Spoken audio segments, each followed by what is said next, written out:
Welcome into the rundown on Fox Sports Radio 1400 around the world on the iHeartRadio app. My name is Rob Sanders.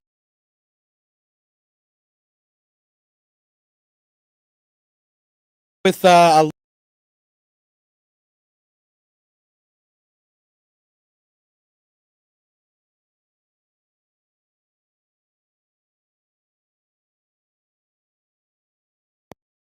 full of good stuff for you right here on the rundown, right here on Fox Sports Radio 1400. You know, I've got there's so much stuff that I was looking at today when I was doing my stack of stuff here on the blog page. By the way, at foxsportsradio1400.com, you can check out the couple of Clemson players have signed the pro contracts there. Xavier Kelly was one of them, who of course went to went to Arkansas. He ended up signing a deal with the Ravens, and then Shaq Smith signed a deal as well. So you want to keep up with that, go to the website foxsportsradio1400.com. We appreciate you checking us out there as usual, and of course, follow me on Twitter. I'm at Rob Sounds Good. I'm going to talk a little bit about the playoff today, and we can almost have like a set of silliness when it comes to the playoff. Tom online giving me grief. Colin Hill got signed to the NFL. Let's hear your thoughts. Colin Hill, apparently, people seem to forget last season with Colin Hill that he was a guy that the word coming out of Gamecock camp was that he could make all the throws. Some people remember that he could make all the throws. Remember that conversation? Yeah. Maybe that's what we're looking at there. I don't know. But I don't know if, for me, Colin Hill's had a lot of injuries, but always had like 3 ACL tears. So I don't know. We'll have to see how that works out. So we're going to talk about the playoff today. I've also got the biggest trap games coming up in 2021, a little more college football talk there as well. And what else do I got? Oh, the stuff coming out with Aaron Rodgers and the Green Bay Packers, and what the one move that may have thrown the final straw there with Green Bay, even though it took a year to figure it out. So we'll get into that. But I want to start with the college football playoff. There was a great article on 247 Sports talking about the different kinds of formats that we could have. I thought we'd look at some of them. They have 2 different 16-team formats. Now, I'm on the record that I think we should stay at 4. I really do. I don't like the idea of having too many teams that are in there. So there's that. But under this 16-team format, you have 10 automatic berths, which would give you all of the conference champions, 5 at-large berths based on the rankings, and your 1 top group of 5 champion. So some of the matchups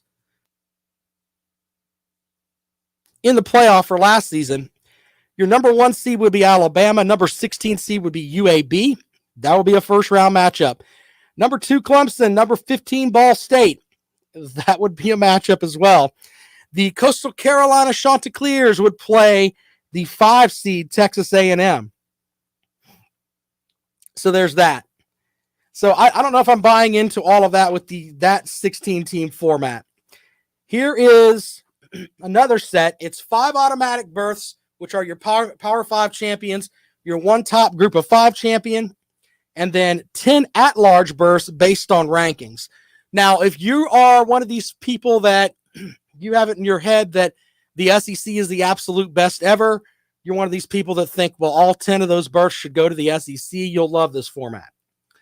But the reality is that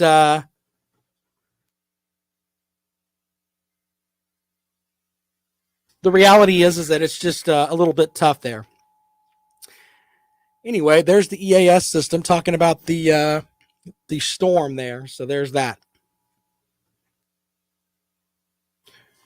All right. Well, there we go.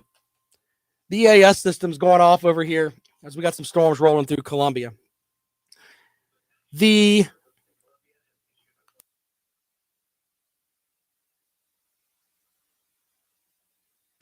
tornado warnings are no joke in Newberry County today, folks. All right. Anyway, 5 automatic bursts, 1 top group of 5 champion, 10 at large bursts. I don't think that would work. Your 12-team format, they have 2 different formats for that. 10 automatic berths, including your FBS conference champions, and 2 at-large berths based on rankings. Now, here's the cool part about that. Your 1, 2, 3, and 4 seeds all get a bye. So, with that, you still end up with some interesting matchups. 8-9, San Jose State, Coastal Carolina for the right to play Alabama. Texas A&M and UAB. That would be a 5-12 matchup to play Notre Dame. So, yeah, that's some interesting stuff there. Alan with a comment online. The state of Georgia produces NFL quarterbacks. Yes, they do. But none of them want to play at Georgia. Or if they do go there, they transfer. That's funny. All right, for folks that are dealing with the tornado warning that's going on in Newberry County, be safe out there.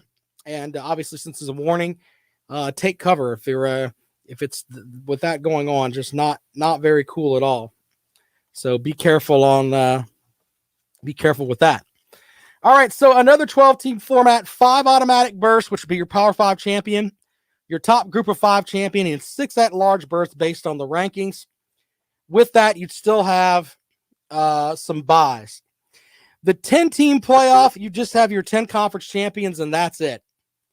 I think that is absolutely silly because if we're going for the best football, no disrespect to UAB, San Jose State, Ball State, they don't belong into the college football playoff over, you could go Texas A&M.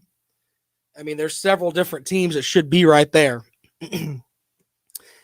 But I'm not buying all of that. The other 10 playoff format would be 5 automatic berths, 1 group of 5 champion, 4 at-large berths based on the rankings. So let's make sure that we understand this. With all of this, it all comes back to we're trying to get that Cinderella with the UCSB Cinderella from basketball on the football front. Can Cincinnati beat Alabama? We know that's probably not going to happen, but in some theories, that may be what they're looking at here. Another 8-team playoff would be just based on the rankings, top 8 teams. I don't know if that would be the best or not because there's going to be sets of people that are in the college football playoff committee that are going to look at a team like Cincinnati, or they're going to overlook the group of 5 champion. There's also going to be people that are going to lean heavily towards one conference, SEC, Big 12, whatever. If we're going to have to expand, the 8-team best format, in my opinion, 5 automatic berths, go to your Power 5 champions, 1 top group of 5 champion, and 2 at-large berths based on your rankings. I think that would be pretty good. But you know what? I also like the 6-team playoff. And the way this would work, you'd have your 5 at-large berths based on the rankings, and then you would have your top group of 5 champion. So I like the top 5 conference champions and the 1 group of 5 champion. I think that makes the most sense. Now you're going to end up with something that may end up being silly there. Because if you have a group of 5 teams that end up with a bad year, you may end up with an 8-3 team that has no business in the playoff. So that's going to be interesting too. But I like the idea of the 1 and the 2 seed getting a bye. I mean, that makes sense to me. So there's the formats for the stuff that could come up in the college football playoff. Which way would you like to go? 803-978-1832.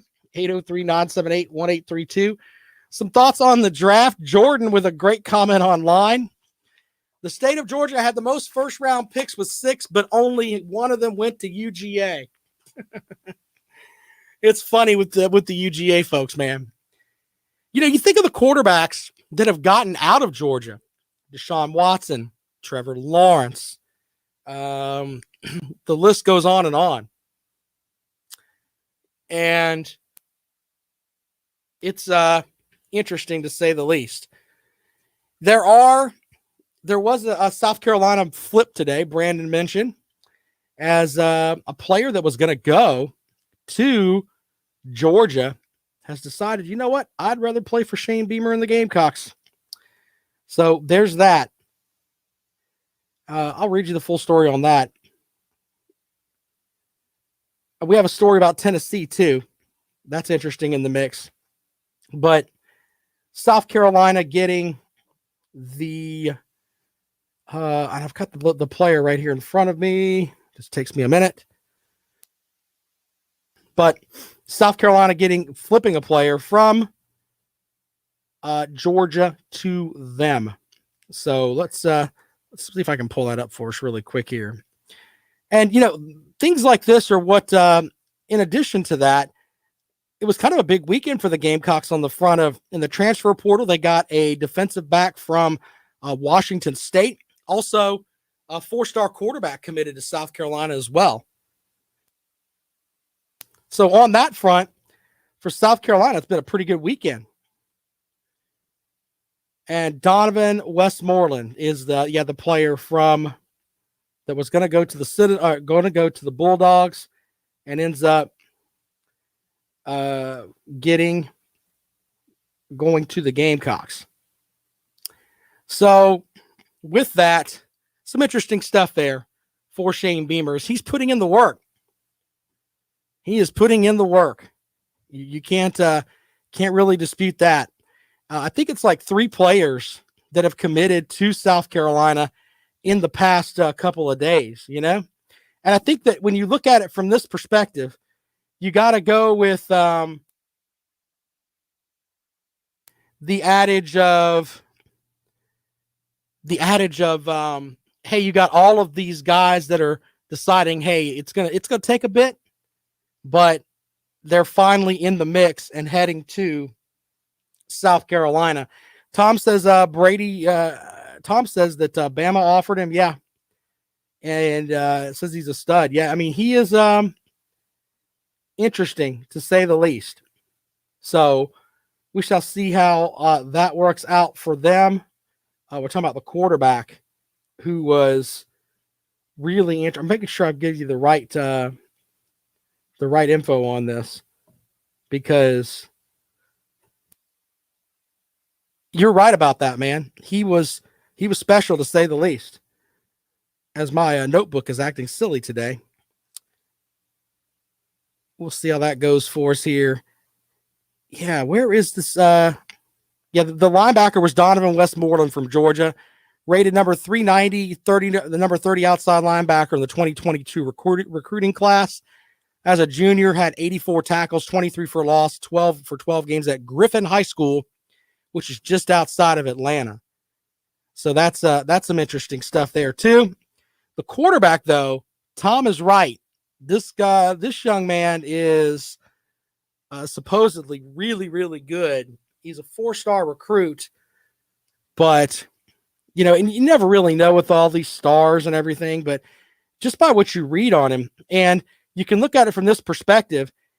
He was offered by Alabama, offered by a ton of schools. So it's not like, hey, you know, the Gamecocks offered him and nobody else did. The young man's name is Braden Davis. He announced on Instagram Friday night. Number 186 player in the country. Number 5 dual threat quarterback in the country, according to 247 Sports Composite. chose the Gamecocks over a top 7 that included Cincinnati, Duke, Georgia Tech, Stanford, West Virginia, and NC State. So Brandon online says he reminds him of Patrick Mahomes. Brandon's got to calm down. There's only one Patrick Mahomes, sir.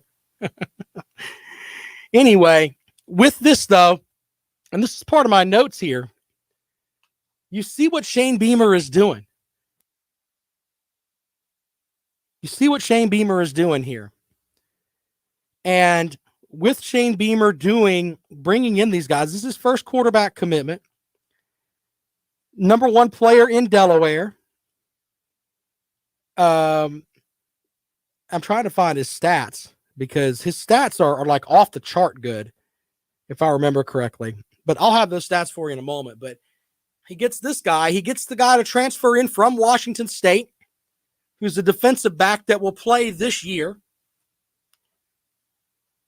I mean, this is you look at the start of a recruiting class or the start of a new regime is the best way to look at it. These are the first few bricks that are going to be on that base.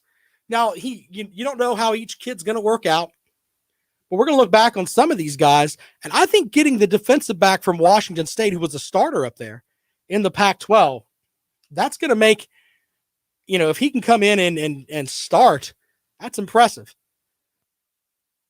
So on that front, you have to like what Shane Beamer is doing right now. And I think this week, by the way, is going to be the big transfer portal week. I think everybody and their brother is going to be trying to figure out where they're going to go. So there's that. And I don't know how many. I think Coach Eric Wilson told me, was it last week, they had maybe 2 or 3 scholarships that are there. We'll see how that works out for them. But either way, it's going to be interesting. And I wonder what kind of quarterback that Shane Beamer is going to go with. This is a guy that's a dual purpose quarterback. We haven't really, at South Carolina, hasn't really had like that you could say Connor Shaw, because, he did make plays with his feet, but they've had a lot of drop back passers down there. And you wonder if with Shane Beamer, he's going to be, the guy that has the quarterback that can make plays with his feet. And I think in college right now, you got to have that. The traditional drop back passer, those days are kind of over, in my opinion. So, yeah, that should be some interesting stuff there. But I'm telling you all this now because it's in my opinion, it's going to be the start of a storybook. You've got piece here, piece there, and if all of it weaves together, you could end up with a cool painting down there for the University of South Carolina. Tom's goofing online saying Garcia would meet a linebacker in the hole. Okay, that's fine, but that wasn't what he wanted him to do. So stop with all that. All right, quick break. When we come back, we'll have more for you here on the Rundown, right here on Fox Sports Radio 1400. That's funny. You really thought? No. Colin Hill signed. Did you see the video that Mike Uva posted? Oh my goodness, man. He lit everybody up for bashing Colin Hill. I don't know, Gamecock fans hate Colin Hill. Is that am I missing something here? They're crazy, don't like him.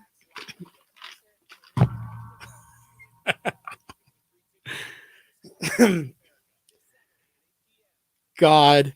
It's a good thing Tom's over there typing, because there's no way he could have said that with a straight face.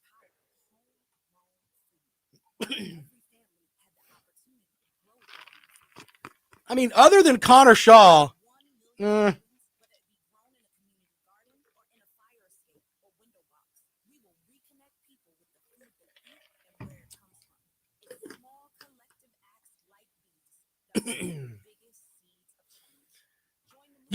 think Helinski is going to I think he's going to star up there at Northwestern. I really do.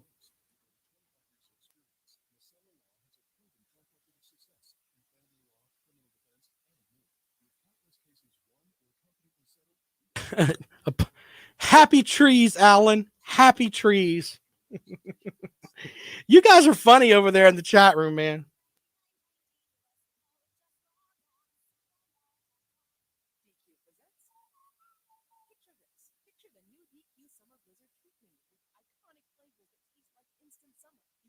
I got my list of trap games here. You guys, we'll get into that. That's kind of funny.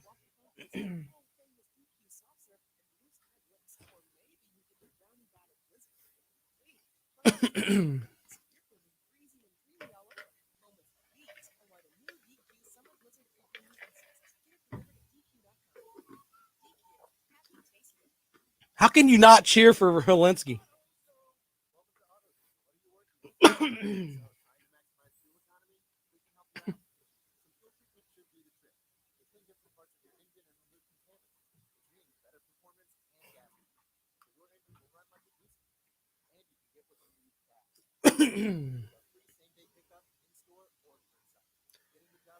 Yeah, I was kind of surprised by that too.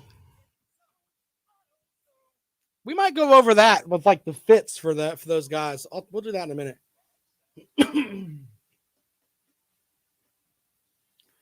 Welcome back to the Rundown on Fox Sports Radio 1400. By the way, you can follow the show, watch it live on Facebook at Fox Sports Radio 1400. And we were talking about Colin Hill and how he's going to get an opportunity with the Bengals. That's where Colin Hill signed. Adam Prentice signed too. Remember last preseason, we were talking about how big of a deal the fullback might be, and it didn't really work out that well. Anyway, with that, you've got. I'm going to get into some trap games in a moment, but we were talking about Colin Hill getting a spot, and they basically went with Colin Hill over Ryan Helinski. Helinski's up at Northwestern. How can you not? And let's just be honest, I'm not ripping Colin Hill. I just think the coaching staff from last season with Mike Bobo and that offense and Will Muschamp leading it was just terrible. Just terrible. And I go back to a couple of things. I remember the game with Alabama. Helinski went out and threw for like 300 plus yards against the Nick Saban defense. You don't do that unless you're a pretty good quarterback. So I have issues with Helinski leaving. And what I mean by that is I think he could have played well here. I really do. And I think that if there were someone if Colin Hill were not here, Helinski probably would have had the job. And I don't know if the Gamecocks would have won any more games, but I think they would have been a little bit better on offense. They needed more receivers. But I felt like Helinski could have done a little bit more than Colin Hill, in my opinion anyway. I think he's going to go up to Northwestern and star. I really believe that. I really do. Speaking of the transfer portal, Auburn had like two guys hit the transfer portal today. One of them was freshman signal caller Shaquille Garnett. I'm sorry. Of course, this was reported by AL.com by Matt Zentis. He signed with Auburn over scholarship offers from Duke, Charlotte, Coastal, and Temple. Did not make an appearance on the field during his only season with Auburn. This comes after the news that defensive linemen Jay Hardy and Jaron Handy each made the same decisions following the end of Brian Harson's first spring at Auburn. Harden entered the portal on Monday. What do all these guys have in common? They signed with Gus Malzahn. None of them signed on to play for Harrison. Yeah. It's amazing how coaches change and then things can end up being silly. But you've had three guys since spring practice ended who've said point blank, I'm leaving Auburn. And Tom's right about this too. Tom gets a gold star today in the chat room. Or Bobo. Mike Bobo's commie regime. That's funny. The thing with Bobo, the thing that gets me with Bobo is that you just thought he was going to be here. He was going to be the offensive coordinator, and he went and he left. And I know Gamecock fans despise this guy, and he's going to come back to Columbia in November, I believe it is. I hope the pandemic is at a point where we can have a full 80,000 fans down there, and I hope they just give it to Mike Bobo. I really do. 803-978-1832. Out to the phones. Welcome into the rundown. Good afternoon. Hey, Rob, it's Ray. How you doing today, sir? Hi, Ray. Tell us why you don't like Mike Bobo.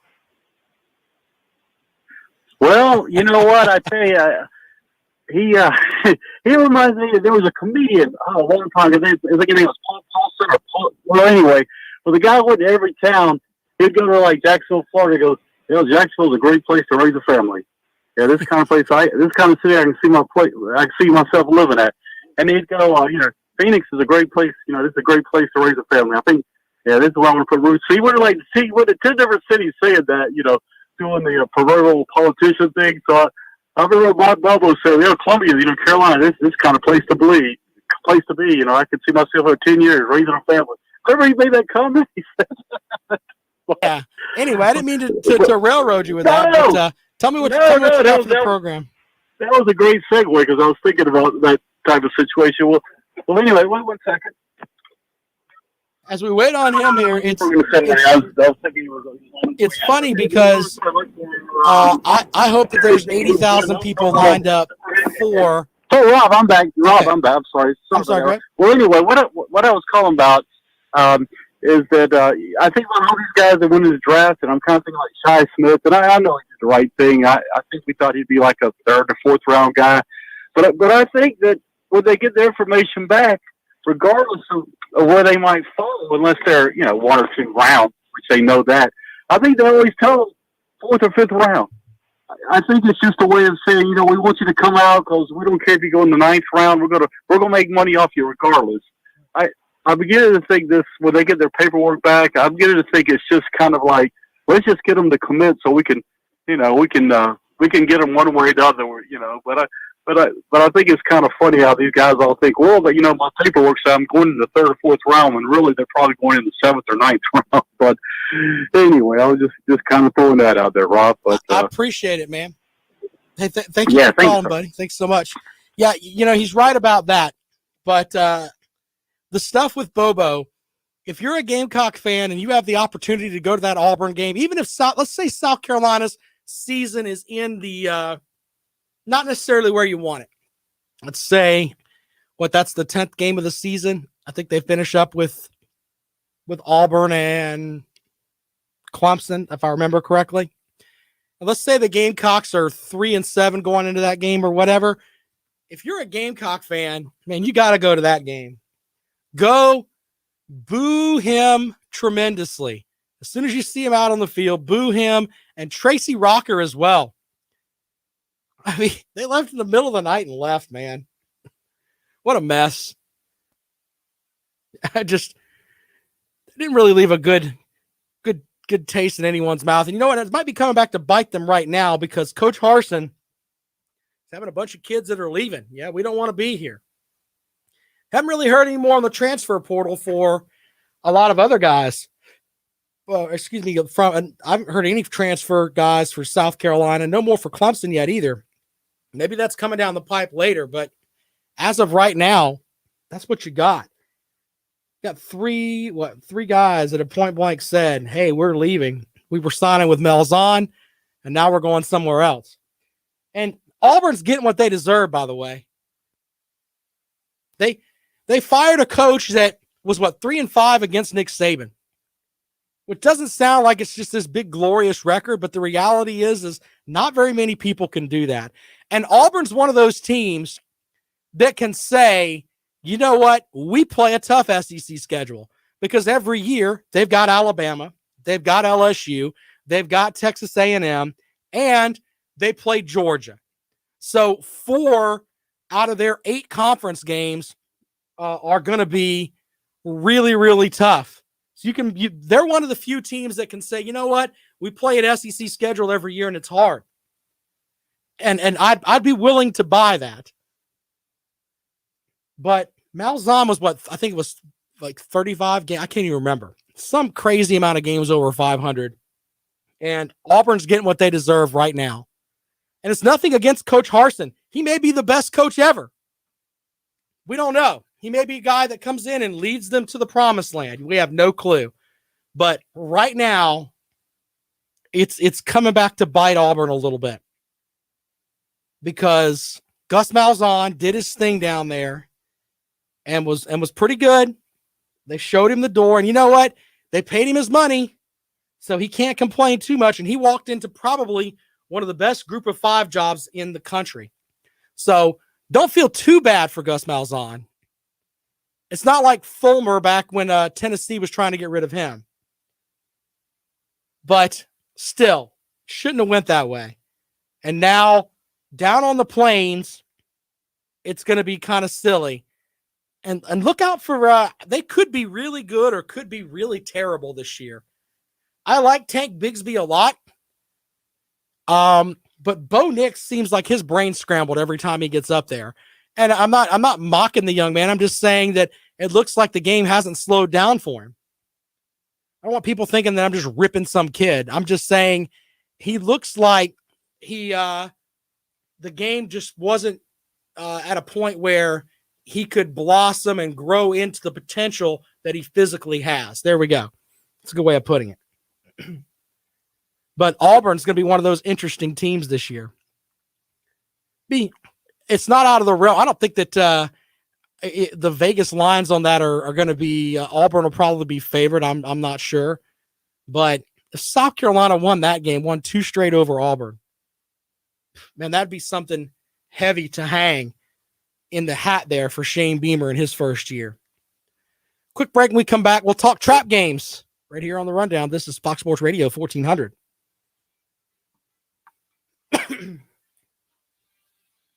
Yeah, I've got that, Jimmy. I think I said that. They play Georgia. They play they got Georgia, LSU, Alabama, Texas A&M.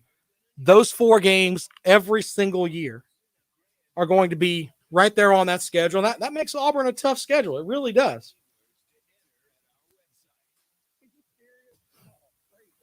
LSU's got the same thing because they've got to play Auburn, Alabama, Texas A&M, and Florida every single year. So when people talk to me about that SEC schedule, I don't have a problem with that.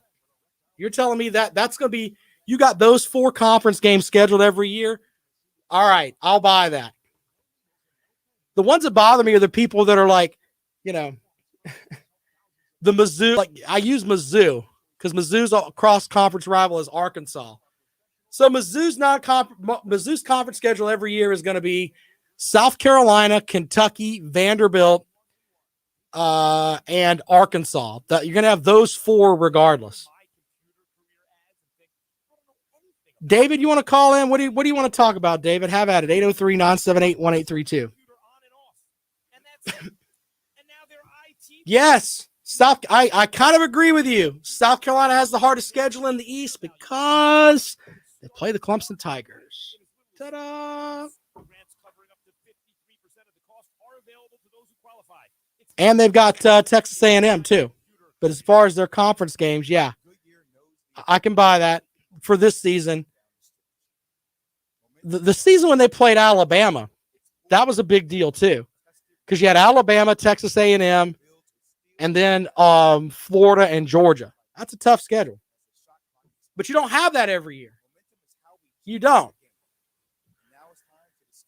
You don't have those 4 crazy hard non-conference games every year, not non-conference games. This is Chris Collinsworth. Here's what's trending on the iHeart Sports Network, presented by DraftKings. The Hurricanes can extend their lead in the Central Division tonight against Chicago. Carolina leads title team. Rundown, Schraub. 2 points. Hornets guard Terry Rozier continues to put up impressive numbers, becoming the 5th player in franchise history to make 200 3-pointers in yesterday's loss to Miami. And former Olympic champion Caitlin Jenner tells TMZ that transgender girls should not compete in girls' sports in school, calling it unfair. I'm Scott Davidson. Download the DraftKings app and use code SPORTS to get a free shot at millions of dollars up for grabs. Yeah, but that's a non-conference game, man. Non-conference game there, Jimmy. This is an iHeartRadio severe weather alert. National Weather Service office issued a tornado warning. The rest of the conference schedule is not very tough. Vanderbilt, Mizzou, Kentucky. I'm not buying into all that at all, man. This storm will be near Newberry County Airport at about 3:40. Newberry College at around 3:45. You're being urged to take cover if you're outdoors in a mobile home or in a vehicle. Move to an interior room or closet on the lowest floor of a building immediately. Again, a tornado warning is issued until 3:45 for today. This is an iHeartRadio severe weather alert. Broadcasting from the TrueCar.com studios. This is Columbia's Fox Sports Radio, 1400. Welcome back to the rundown on Fox Sports Radio 1400. We're going to head out to the phones. David's going to join us, and he's going to talk about something that's probably going to break my heart. That would be the demise of my Green Bay Packers. Dave, welcome to the program. What is it a demise, Rob? The demise is that they're going to lose Aaron Rodgers, who I know is a temperamental baby, and he's acting like he wanted a popsicle and he couldn't get another popsicle, and his dad popped him on the hand because he pounded with his mom. So now he's going into his room and he's crying. Yes, I get all of that, but he is a dynamic quarterback, and it's not working out too well. But anyway, what do you got, man? Here's my question to you. You're a legitimate Green Bay Packers fan. Absolutely. Do you believe Aaron Rodgers has a beef with the Green Bay Packers? No, I don't. And I don't either. I'll tell you why. I've got the story here. The move that made him mad was in 2020. There was a wide receiver named Jake Kumaro, and he talked him up on a Sirius XM show saying, hey, this guy's going to do a lot of stuff for our team. And then the team cut him the next day. So let's make sure we understand this. Rodgers talking about this guy saying, hey, he's going to make the team. The guy doesn't make the team. We're talking about the guy who's going to be like WR5 here. And if he makes the team. And Rodgers is upset by that. I'm just like, you know what? You need to just stop. It bugs me. So maybe you think the same way I do. I don't know. You don't think there's any weight to the idea that they drafted a quarterback? Oh, I think that's a big part of it too. Yeah, the whole thing of them. But see, my thing with that is that I would think that if you grow up and let's say that you grow up and you have things that happen to you a lot when you're a kid. You don't want them to happen to your kids. You don't want that to happen later on. I was thinking the same thing with him. Brett Favre wasn't very nice to him when he was up there and he was drafted by the Packers. And, I think they're good friends now, but it was at that point, Brett Favre was, I think, 37 years old thinking, hey, I'm the best quarterback ever. Who is this fool trying to take my spot? And Rodgers was just trying to do his business and do his job. You would think that he didn't want this to happen to Love, the kid from Utah State. But no, he's treating Love like he was treated by Brett Favre. And that's not a very professional move, in my opinion. It's really not. My whole thing about it is when Aaron was drafted, Brett Favre still played for the Packers for another 3 years. Exactly. And he wasn't a spring chicken. And, Aaron Rodgers, this is going to be year number 16 in the league. So what's he, mid to late 30s now? He's 37. 37. Okay. Yeah. So he's not a spring chicken anymore either. And I could understand that you're still playing at a high level and that you might have a beef that they went and drafted Love last year, but at some point, the Green Bay Packers had to cover themselves. And if you're not mature enough to understand that, I mean, the whole thing just reeks of crybabiness. It reeks of arrogance, and it reeks of, I think I'm the absolute best ever. Look, if he had a beef, the beef would be, let's say the Packers traded away his favorite center, got rid of his offensive coordinator that he had a great relationship with, and cut his favorite wide receiver. If he lost all of those, then you could look at it and be like, all right. But we're talking about he's upset with the GM who's trying to keep the franchise relevant in the future, and for cutting a guy that would be, your sixth string guy. I mean, he needs to just stop.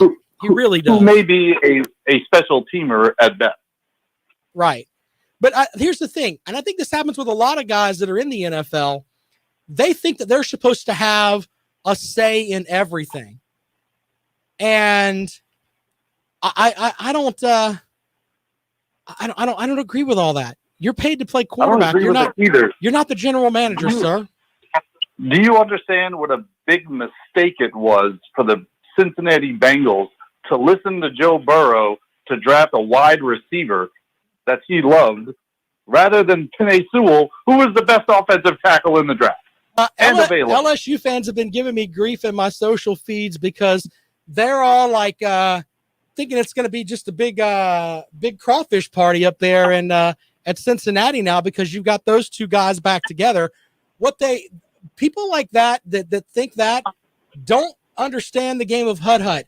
They don't understand that when Joe Burrow and the wide receiver Jamar Chase were making all these big plays, a lot of it had to do with the fact that they had a great offensive line, and Joe Burrow was able to stand up big and do things.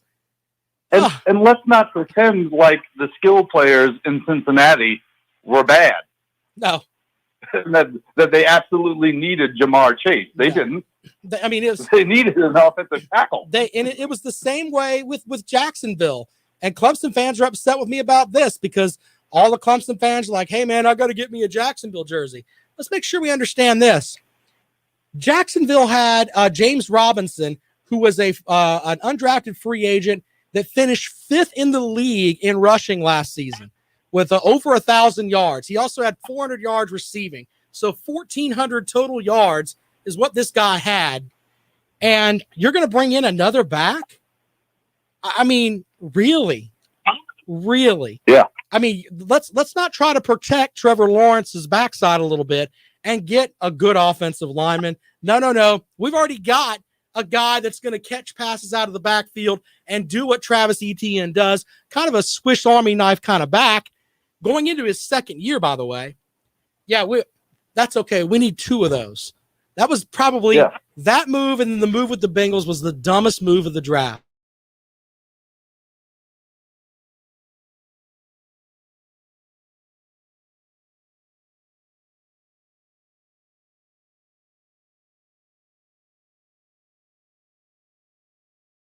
Came into camp, Dabo Swinney was talking about he was a couple of biscuits short of 400 pounds, something like that. I mean, he's a big fellow, and Jackson Carman could be really good. He really could. But then again, he seemed like he didn't quite live up to his potential at Clemson. I think it's a poor man's trade. You could have had the best offensive tackle in the draft, but instead you chose Jamar Chase, and then you went and drafted the Clemson offensive tackle, and we hope that he's good. Well, if you're a fan of Joe Burrow, you got to make sure that his backside's protected. And I just don't get it. I just don't get it. So, hey man, but anything else you got for the show here, Dave? I just wanted to talk to you about your Packers and see if I was alone on my little island. No. They're all there. He's crying like a baby, And there was one line. I think it's from Peter King. Peter King was saying he doesn't think he's going to play for the Packers anymore. So there's that. Here's a thought: Houston needs a quarterback. They do. Trade Aaron Rodgers from Houston to Houston, and send Deshaun Watson to Green Bay, and then go from there. That would make the most sense. But it's not going to happen. It's not going to happen. Dave, thanks for joining the show, buddy. All right. Have a good show, Rob. Appreciate it, man. All right, one more call before we get out of here. Good afternoon. Welcome to the Rundown. Yeah, Rob, it's Bobby in KC. Hi, Bobby. yeah, I'm off today, and I was thinking about it all weekend since I Sure. want to call you whether I'm getting off work or off. All I right. want to talk about it, and you just said exactly what was on my mind all weekend. What's that? That the Green Bay general manager would be dumb and stupid to trade him to San Francisco or Atlanta. That's Aaron Rodgers from the Packers. Get him over in the AFC. Yeah, they need to trade him to the it hurts AFC. you, Absolutely. and it hurts older people because since I've been alive, I was born 2 years before the Dolphins came into existence. So Right. I know you and Cornblue are kind of like hardcore Packer fans. So is Pastor Kitty, because that's your generation, your part of the country. But I was fortunate at the Dolphins in 1966. So when I grew up listening to them with my father on the radio because we couldn't afford to go to the games. Right. But the Packer fans, like, now I'm not picking on Corn. But Bart's looking at success, and I sent either you or Corn something that Favre, and Rodgers have all been with the Packers 16 years, and on the 16 years, 17th yep. they were gone. Yep. Ironically, they're ready to boot him out the door after 16 years, and he's playing MVP. I'm not crying. I'm just saying, get rid, trade him, and get some value over to the AFC. So you definitely got it out for him. Come back in a Panthers, Saints, and the 49ers, and they'll rent him for a year or two, and he'll beat the Packers behind. Yeah. And then so that's the thing. And also, there's a lot of good talk, but there's one thing I sent you because I guess somebody from the Celtics did something that Larry Bird hadn't done. You might have to look back to bring up his name over the weekend. He put up a lot of points with the Celtics, and you look at all the greats. It was Jerron Brown, Bill right? Russell, 60 points. I think so. It was Brown. Yep. But he put up some numbers Bird hadn't put up since the late 70s, early 80s, right when he came from Indiana State. So yeah, that's interesting to see a record go down. That this kid, might be after the whole Len Bias thing.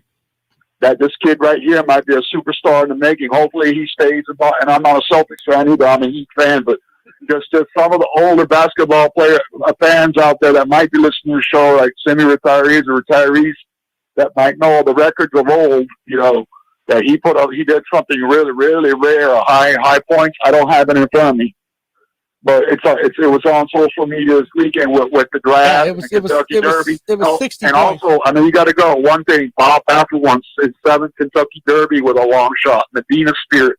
I know, right? That was pretty cool.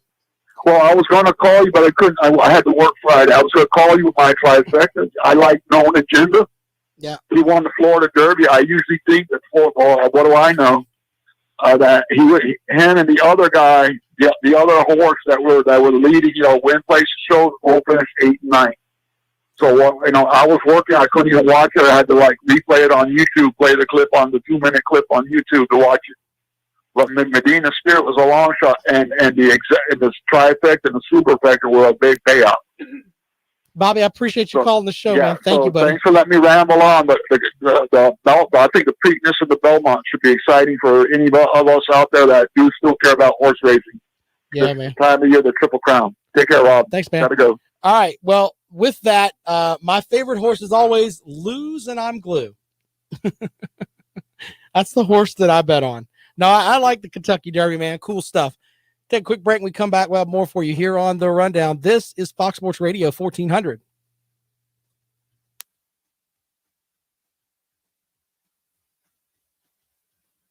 Auburn lost 3 players, guys. 3 players.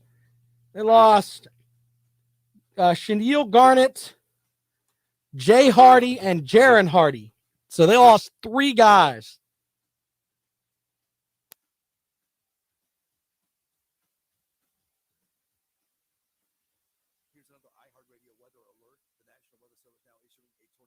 That should be the best. That should be the poll question for tomorrow. Who's the bigger double agent? Is it Muschamp or Bobo?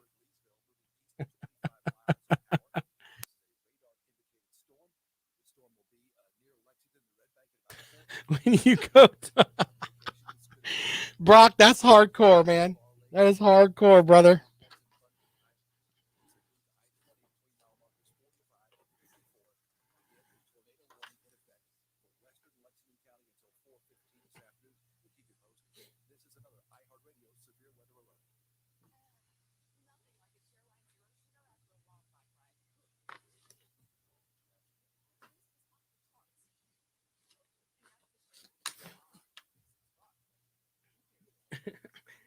Double agent. Hilarious.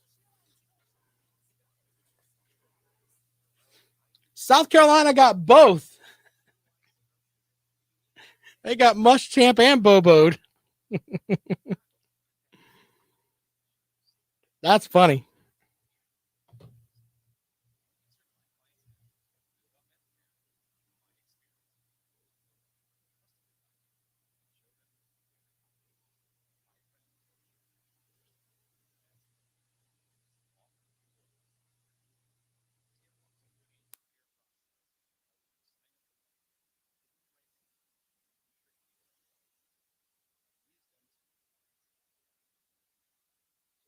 That's funny. Muschamp's the bigger one.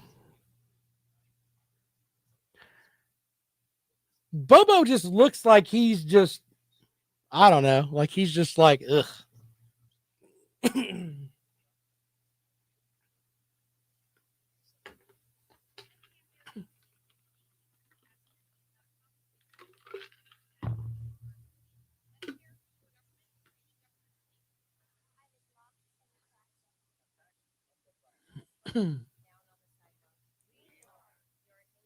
Are y'all are out and about, man. Be safe in this weather, man. Kind of crazy out there.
Cracking me up over here in the chat room today, right here on FoxSportsRadio1400.com.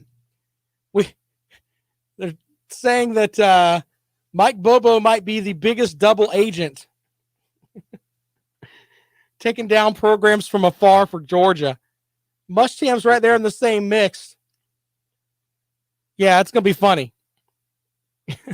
Love it. Who's the big? Who's the bigger double agent? Is it Bobo or is it Muschamp? Brock with the harsh line of the day. Muschamp is the bigger one. Over his career, he gained more pounds than wins. Ouch. As a chunky guy, that hurts my feelings. What a mess. Well, I tell you what, we had a great show today. Podcast will be up about 5 o'clock. Lawton Swan from Clemson Sports Talk is next. He is, of course, the czar of Clemson Sports. Stop looking at me, Swan. Yes, you can check out his show. Everything you need to know about Clemson and everything else is on Clemson Sports Talk. So be sure to check him out. Tomorrow on the program, I didn't get to it today. We will save it for tomorrow. The biggest football trap games for 2021. Also, whatever else comes down the pipe, because we're right in the middle of transfer season, man. I think within the next, 6 weeks, it's going to be really interesting to see who's going to get to go where. That's going to be big. By the way, a week from today, we will find out the regional sites for college baseball. South Carolina kind of shot themselves in the foot with that sweep at Ole Miss over the weekend. If the Gamecocks want to host, they've got to put together some wins this week to basically put some deodorant on the way they stunk it up down in Oxford. All right. As I said, Lawton Swan is next. Stop looking at me, Swan. We'll be back at it tomorrow right here on The Rundown. This is Fox Sports Radio 1400. I'll put together a fantasy draft league. I don't have a problem with that. You guys have got to make sure that you get into our contest, man. Our contest is awesome. So, but yeah, I'll do a fantasy league this year. We'll do that. You want to do like $20 to get in and everybody gets the pot? We can do that. Message me on Twitter, man. We'll figure that out. You guys are awesome. I appreciate y'all checking us out every day, man. We'll see you later on.